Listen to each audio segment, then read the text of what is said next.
जाणून घेऊया आठवडाभरातील positive news. इंजिनिअरिंगच्या विद्यार्थ्यांसाठी आनंदाची बातमी।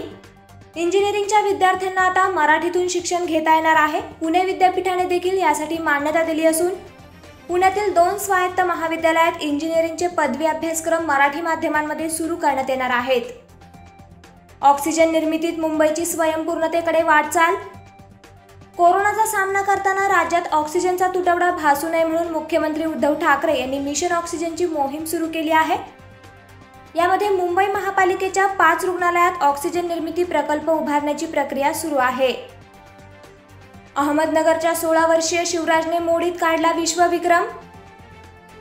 सलग 24 तास सायकल चालवत संगमनेर ते इंदोर प्रवास करत 16 वर्षीय शिवराज थोरात याने विश्वविक्रम मोडीत काढला आहे। या मार्गावर 450 किलोमीटर अंतर शिवराजने 23 तासातच पूर्ण केले आहे। लवकरच त्याची गिनीज रेकॉर्ड्स बुकमध्ये नोंद होणार आहे। देशात मॉडर्ना लसीला DCGI कडून परवानगी। देशात कोरोना विरुद्धच्या लढ्यात आता आणखी एक लस देशात येणार आहे। आपत्कालीन वापरासाठी मुंबईतील औषध निर्माण कंपनी सिप्लाला DCGI कडून मॉडर्नाच्या कोरोना लस आयातीसाठी मान्यता मिळाली आहे। देशात मॉडर्ना लस आल्यानंतर नागरिकांना कोरोना लसीचा 4था पर्याय उपलब्ध होणार आहे। विदर्भाच्या ध्येयवेड्या तरुणाने मिळवली लंडनची स्कॉलरशिप। बुलढाणा जिल्ह्यातील पिंपरी या छोट्याशा गावातील राजू आत्माराम केंद्रे या तरुणाने ब्रिटिश सरकारची अत्यंत प्रतिष्ठित असलेली चेव्हेनिंग स्कॉलरशिप मिळवली आहे। UK मधील विद्यापीठांमध्ये शिक्षण घेऊ इच्छितात अशा जगभरातील 160 देशातील युवा नेतृत्व करणाऱ्या तरुणांसाठी चेव्हेनिंग स्कॉलरशिप दिली जाते। अवघ्या 12 वर्षाचा अभिमन्यू मिश्रा बनला ग्रँड मास्टर। मूळचा भारतीय असणाऱ्या आणि अमेरिकेत वास्तव्यास असणाऱ्या अभिमन्यू मिश्राने बुद्धिबळाच्या इतिहासातील सर्वात कमी वयाचा ग्रँड मास्टर होण्याचा किताब पटकावला आहे। त्याने रशियाच्या सर्जी कर्जाकिनच्या नावावर असणारा 19 वर्षापूर्वीचा रेकॉर्ड मोडत हा मान मिळवला आहे। सरकारी कर्मचाऱ्यांसाठी खुशखबर, 7व्या वेतन आयोगाची थकबाकी लवकरच मिळणार। राज्य सरकारी कर्मचाऱ्यांना आता 7व्या वेतन आयोगाची थकबाकी लवकरच देण्याचा निर्णय राज्य सरकारने घेतला आहे।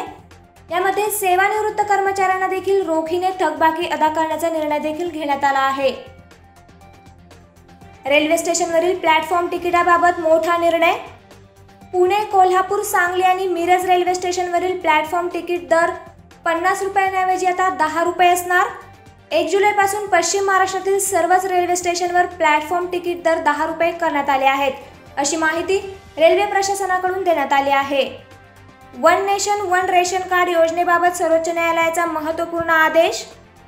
सर्वोच्च न्यायालयाने देशातील सर्व राज्यांना 31 जुलैपर्यंत one nation one ration card योजना लागू करण्याचे आदेश दिले आहेत। त्यामुळे प्रवासी मजुरांना देशाच्या कोणत्याही ठिकाणी या योजनेचा लाभ घेता येणार आहे। केंद्रीय अर्थमंत्र्यांकडून कोरोनाग्रस्त भागासाठी मोठ्या योजनेची घोषणा। केंद्र सरकारने कोरोना संकटात दिलासा देणाऱ्या काही योजना जाहीर केल्या आहेत।